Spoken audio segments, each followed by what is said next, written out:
Bienvenue les amis sur la meilleure chaîne d'essais d'armes. Je m'appelle Paul Lefebvre et aujourd'hui je vous présente la Thompson M1A1 du Marex en version CO2 pour billes d'acier. Et suivez-moi pour cette balade dans le passé. Nous parlons là de l'un des plus célèbres pistolets mitrailleurs de la Seconde Guerre mondiale.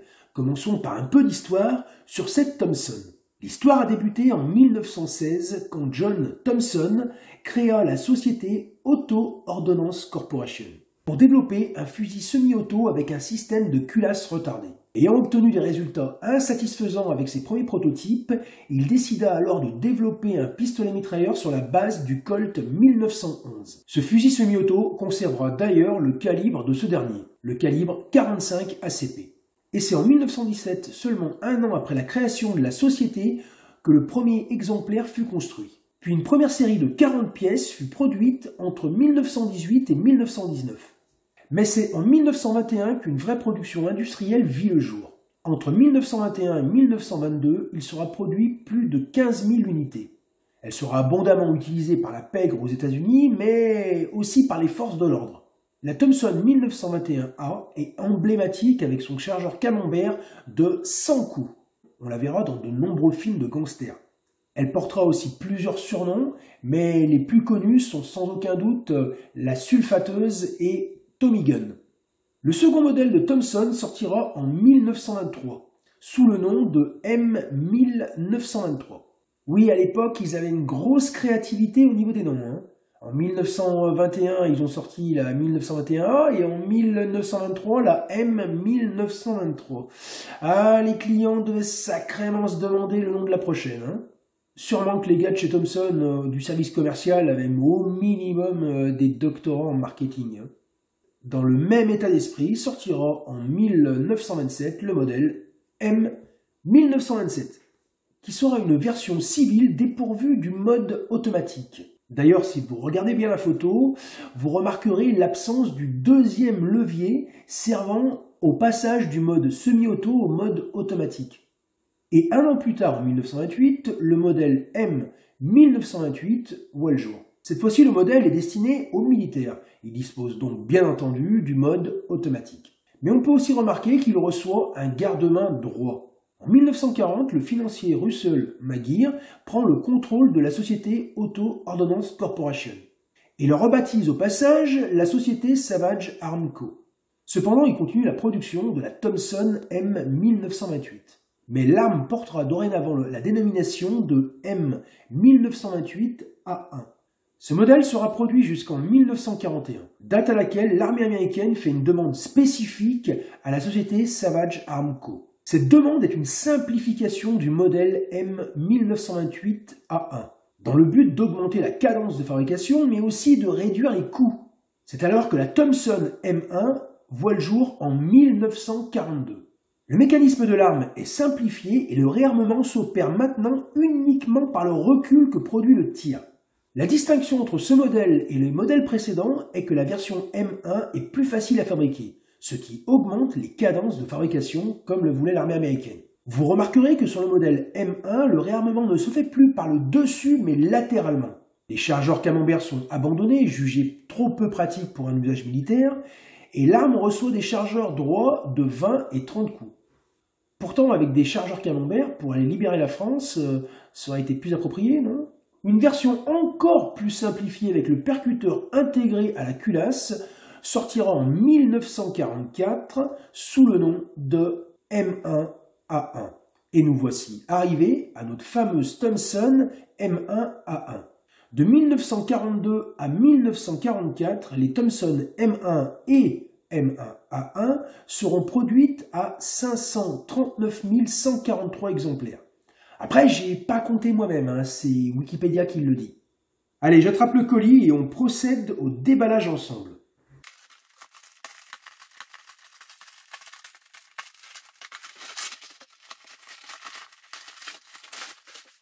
Alors la réplique était livrée avec 3 biberons de 1500 billes et 10 cartouches CO2 de 12 grammes. Et j'ai demandé à l'expéditeur spécifiquement, attention, on m'a déjà fait le coup, de ne pas gaver dans la boîte de ces articles supplémentaires. Parce que c'est souvent le cas, ils le gavent comme des brutes et ils esquintent la réplique pour essayer de tout faire tenir dans la boîte. Et là j'ai dit attention, c'est pour la collection, donc merci de mettre le matériel séparément. Ça a bien été fait, impeccable. Je vous invite à faire la même chose de votre côté.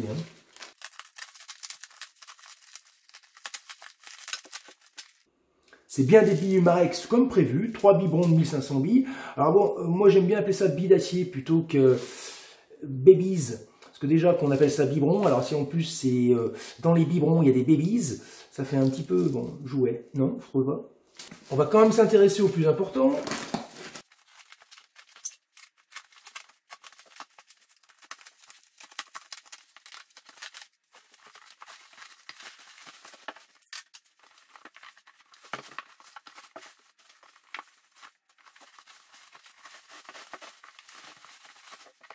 C'est bien le matériel commandé, déjà impeccable, ça se présente sous les meilleurs auspices. La boîte est vraiment très jolie.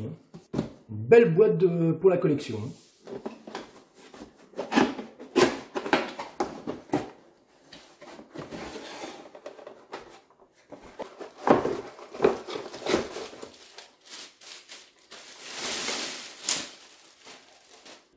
Moi, ce que je regarde déjà, c'est qu'elles paraissent en bon état.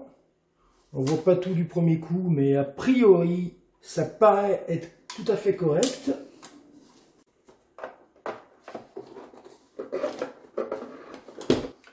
Bon, ben voilà, déjà c'est une première étape.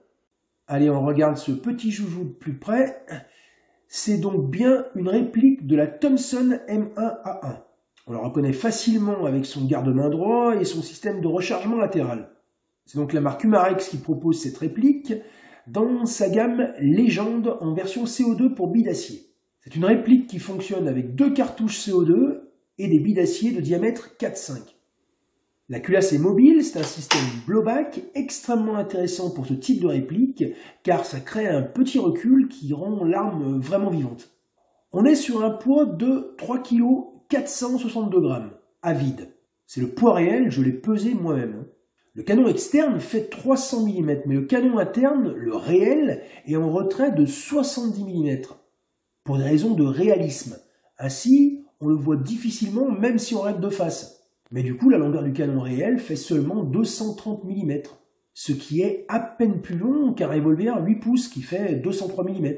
La capacité du chargeur est de 30 billes, comme sur la vraie. Il y a 2 cartouches de CO2 qui se logent à l'intérieur du chargeur. Maintenant, au niveau de l'impression générale. Eh ben, c'est beau, hein, ça transpire la qualité. Hein. Le garde-main, la poignée, la crosse sont en vrai bois artificiel. Ils ont été façonnés dans un vrai arbre, mais en plastique. Ok, c'est une sorte de résine, mais qui ressemble au dallage en imitation bois qu'on voit maintenant un peu partout. D'ailleurs, ces dalles en question sont plutôt des produits haut de gamme. C'est pas du bois au rabais. Même bien au contraire, ça peut des fois être plus cher que du vrai bois. Hein. Tout ça pour dire que ça fait épais, solide et de très bonne facture. On peut facilement se tromper en prenant ça pour du vrai bois. Hein. Rien à voir avec les petites crosses en plastique fin qu'on voit un peu trop fréquemment sur les Argonnes, même de marques réputées, hein, et qui gâchent vraiment l'aspect général. Non, là on a vraiment quelque chose de bien. D'ailleurs, je préfère largement ce type de matière que du vrai bois bas de gamme et mal poli. Hein. Ensuite, le reste est intégralement en métal. Il n'y a pas une seule pièce en plastique. Même les anneaux et leurs colliers sont en métal.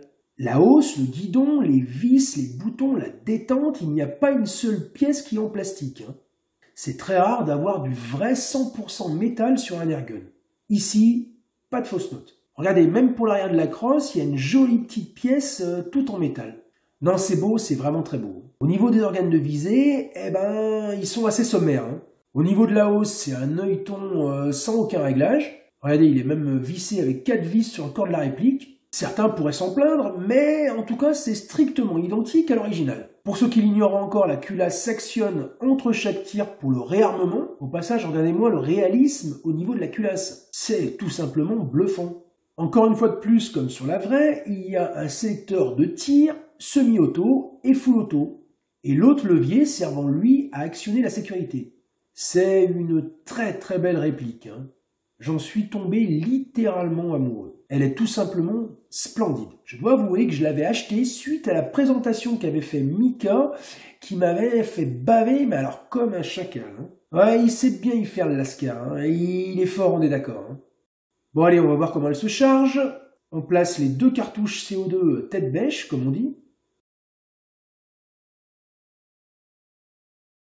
Puis on bloque le ressort dans l'encoche et on fait passer les billes par cet orifice.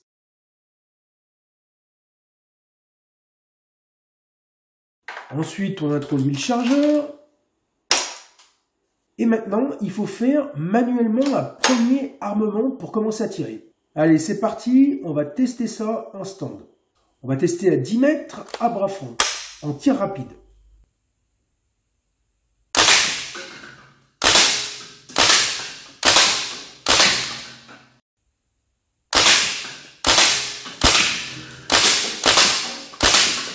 Maintenant en full auto, car c'est très rigolo.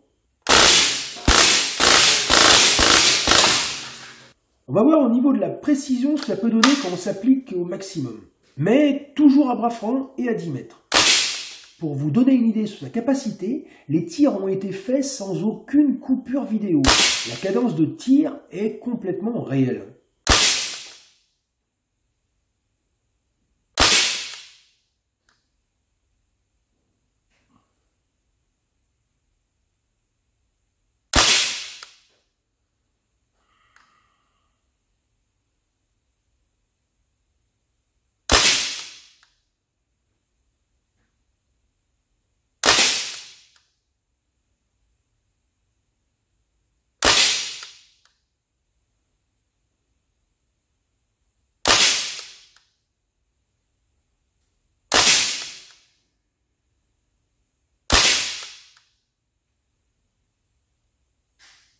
Voyons ce qu'on arrive à faire en full auto.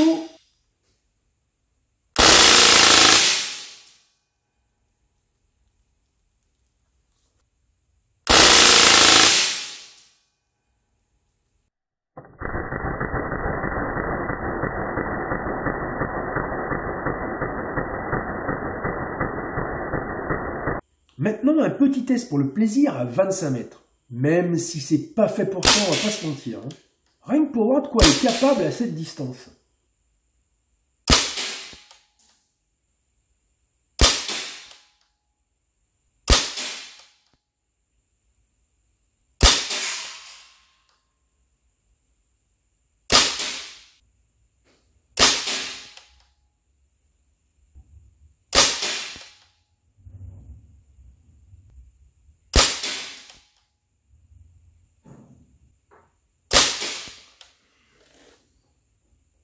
Allez, regardons les résultats obtenus sur cible. Déjà à 10 mètres à bras francs pour 12 tirs, on a 3 cm de large et 3,4 cm de haut, ce qui fait une surface de 10,2 cm².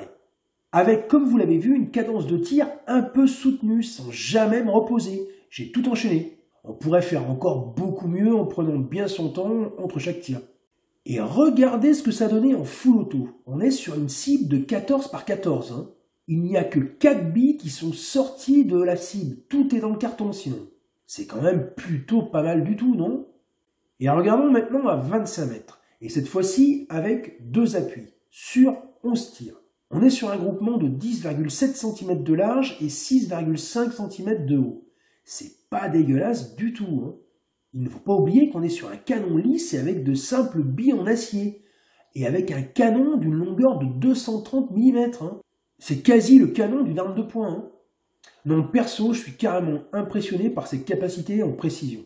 Rassurez-vous, comme d'habitude, je l'ai passé au chrony, mais avant qu'on regarde les chiffres, je voulais vous parler d'un petit truc au sujet du chargeur. Regardez ça, c'est très important. Lorsqu'on place les 2 cartouches dans le chargeur, il y a la première cartouche qu'on introduit qui se percute contre le percuteur qui est au fond du chargeur. La deuxième cartouche, elle, se percute contre le percuteur qui est sur le bouchon. Bien entendu, les 2 cartouches ne se percutent pas au même moment. C'est techniquement pas possible. C'est le principe du maillon faible. Si vous tirez sur une chaîne, il n'y a qu'un seul maillon qui va se casser et pas tous les maillons à la fois. Hein. Et bien là, c'est pareil. Il y a toujours une cartouche qui va se percuter avant l'autre. Le problème, c'est que dès que la première cartouche se percute, elle envoie sa pression de 65 bars à l'intérieur du chargeur, et donc rendre le bouchon vraiment très difficile à visser. Il est alors assez difficile de percuter la deuxième cartouche, car vous luttez contre la pression qui est déjà à l'intérieur du chargeur. Regardez, même si vous voulez dévisser, c'est pareil, c'est très difficile. Et vu qu'on force beaucoup pour percuter la deuxième cartouche, le problème c'est qu'on ne sait pas si on est en train de forcer pour lutter contre la pression de la première cartouche ou si on est en train de trop forcer sur les joints des cartouches, vu que c'est toujours très difficile. Pour savoir si on a bien percuté les deux cartouches mais qu'on n'est pas en train de trop forcer sur les joints, il faut regarder l'enfoncement du bouchon dans le chargeur. Mais ça, vous n'avez pas le choix, il faut le faire en plusieurs séances de tir en vissant un peu plus à chaque fois. Par exemple, pour mon chargeur, j'ai repéré qu'il faut autour d'1 mm d'enfoncement sur le bouchon pour avoir un bon niveau de percussion des deux cartouches. Je trouve que ce système est assez mal étudié. Par contre, vous pouvez utiliser cette réplique avec une seule cartouche. C'est d'ailleurs très intéressant, je trouve. Il suffit de mettre une cartouche neuve et l'autre usagée, on visse jusqu'au point dur, et là, pas besoin d'insister, c'est impeccable. Je voulais vous parler de ceci avant de vous parler des résultats du chronie, car vous me connaissez maintenant et vous imaginez bien que j'ai fait les mesures avec une cartouche et avec deux cartouches. Voici donc les résultats du chronie. Je rappelle que le chargeur a une contenance de 30 coups.